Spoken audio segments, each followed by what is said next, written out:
Here, visitor. You are about to embark on a journey of discovery through the rich and fascinating history of classical Greece. You'll become fully immersed in the painstakingly detailed world built for Assassin's Creed Odyssey, which you are free to explore at your own pace, without any danger or time pressure. For a directed experience, take one of the many guided tours curated by prominent historians and archaeologists. Along the way, exchange words with some of Greece's most famous historical persons. The classical Greece you are about to explore is at the peak of its glory. This period is synonymous with grand accomplishments of the physical and the mental. Architectural marvels which still stand today dot its landscape, while towering achievements in philosophy, political systems, and art still influence our modern society in profound ways. We hope you become engrossed in the dazzling riches of ancient Greece and welcome you to your visit.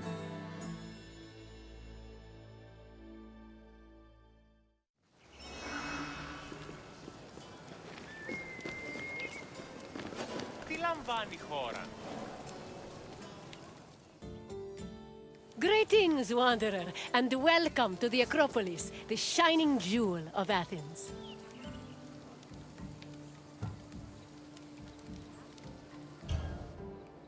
The Akropolis of Athens is a bastion of art and culture worthy of the gods themselves. Within this citadel, you will find many important sacred buildings, as well as some of the most magnificent art in all of Greece. You are in for a very enlightening visit. When you're done, come find me, and we can discuss the things you have seen. Farewell for now.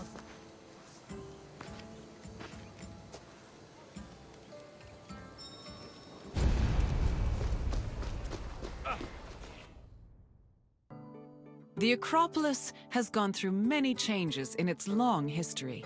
It began as a simple rock, was settled as early as the Neolithic period, and then became a fortress in the Mycenaean period.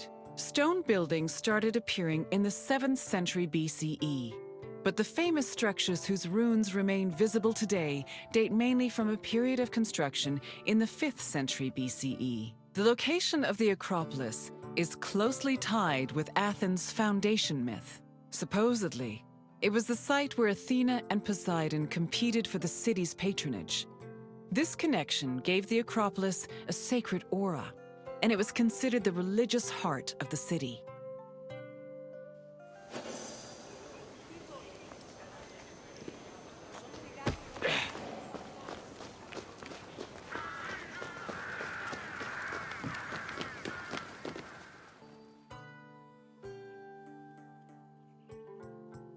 The Temple of Athena Nike was built on the remains of old fortifications from the Mycenaean era.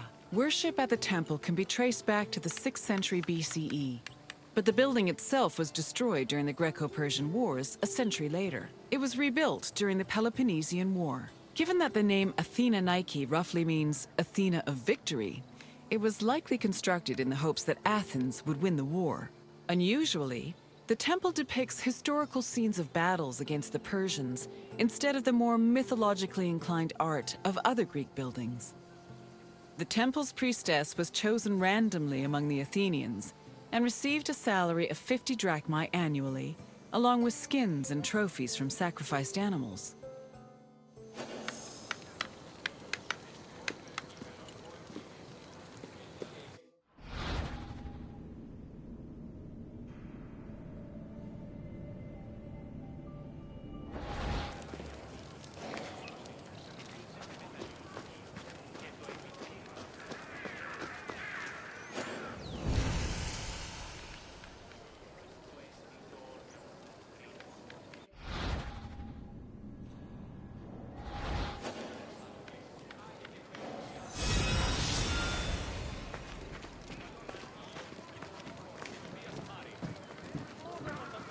The Akropolis was built up over a long period, due in no small part to its partial destruction during the Greco-Persian Wars. It was in the 5th century BCE, though, that the Acropolis received its most significant improvements. This period was an extremely prosperous time for Athens, both financially and culturally. With a booming economy bolstered by trade and the Lavrion silver mines, Pericles, the leader of Athens, financed a huge project to rebuild the citadel. He enlisted the help of renowned artists, like the sculptor Phidias, as well as the architects Iktinos. Together, they erected buildings like the Parthenon and the Propylaea Gateway. Pericles' goal was to make the Acropolis into a glorious monument to the gods and to mortal Athenians.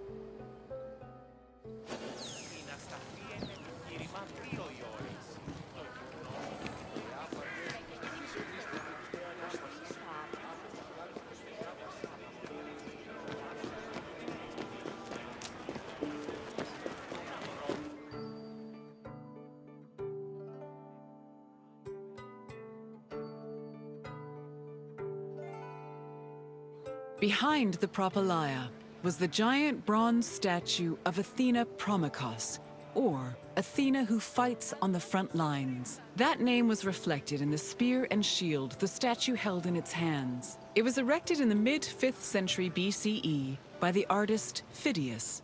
According to an inscription, it took 9 years to make and cost almost 500,000 drachmae. At approximately 10 meters tall, the statue was apparently so large that Pausanias claimed its helmet and spear tip could be seen from the sea near Cape Sunion, 60 kilometers away.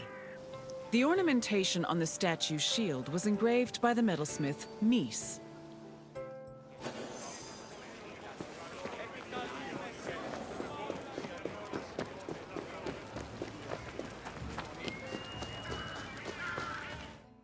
The Aerophoroi were young girls between the ages of 7 and 11 who were in charge of special rites. A list of 4 girls was drafted by the Assembly of Citizens, from which the High Magistrate, the Archon Basileus, chose 2 to serve as Aerophoroi for the year. The girls lived in a house on the Akropolis.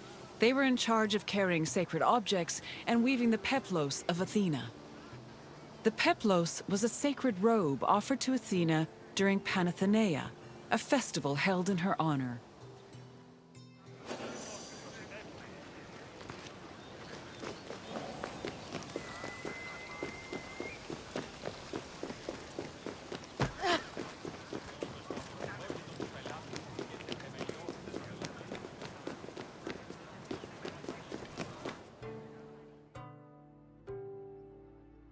The Erechtheion was an atypical temple.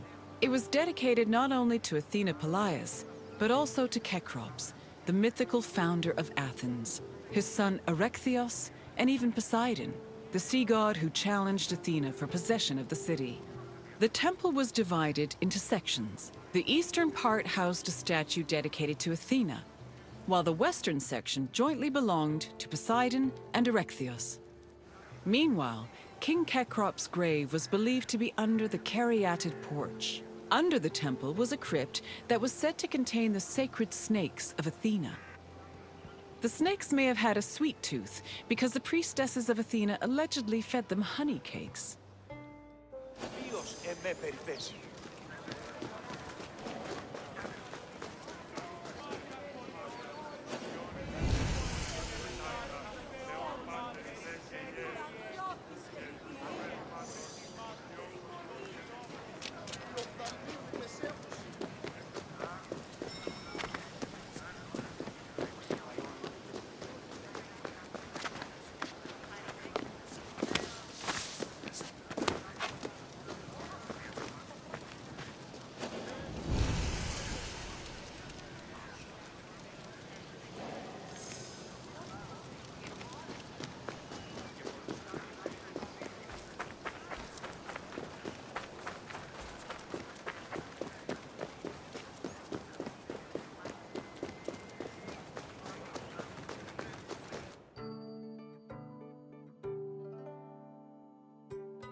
The Parthenon is one of the most well-known buildings in the world, and an enduring symbol of ancient Greek civilization.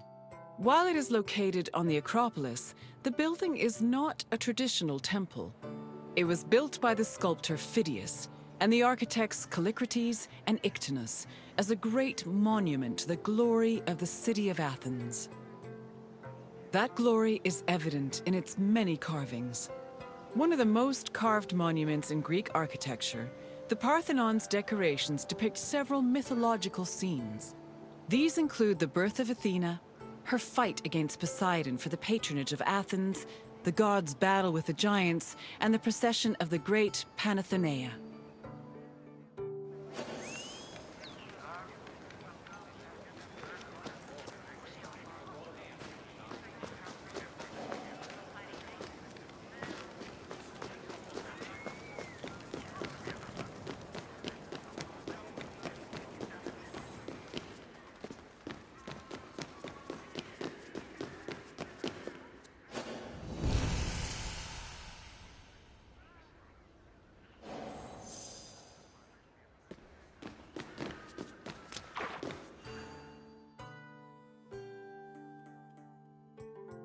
The Parthenon's inner chamber, or cella, contained a massive statue of Athena that was considered to be one of the sculptor Phidias's greatest masterpieces. The statue was chryselephantine, a combination of gold and ivory. To justify the steep cost of its construction, Pericles told Athenians that the statue was a gold reserve, which could be disassembled in times of economic distress. The cella also allegedly contained a pool, whose main purpose was to control the room's humidity, which helped preserve the statue's ivory.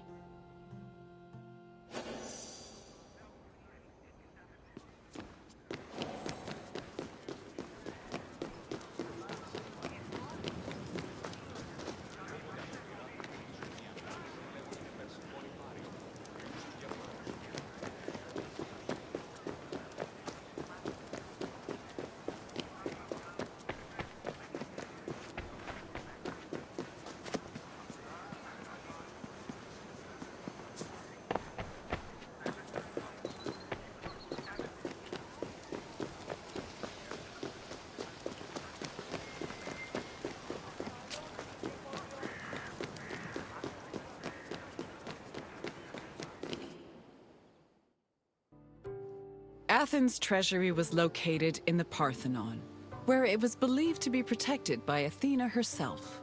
The treasury contained objects of great value, acquired from different conquests, as well as a mass of minted silver coins and various offerings to Athena. Pericles also decided to move the entirety of the Delian League's treasure to the Parthenon in 454 BCE. This was a great testament to Athens' power over the rest of Greece. The riches were divided into two parts, the Demosia, which belonged to the city, and the Hiera Cremata, which was dedicated to the goddess and only used for religious purposes.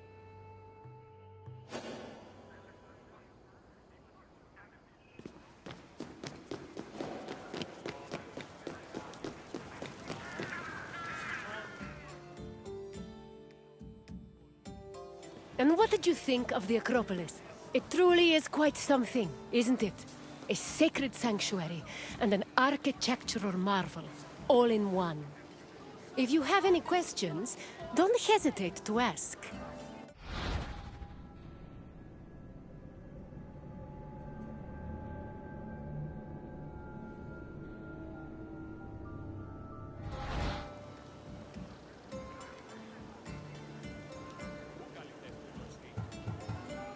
As you wish. Hopefully we will see each other again soon.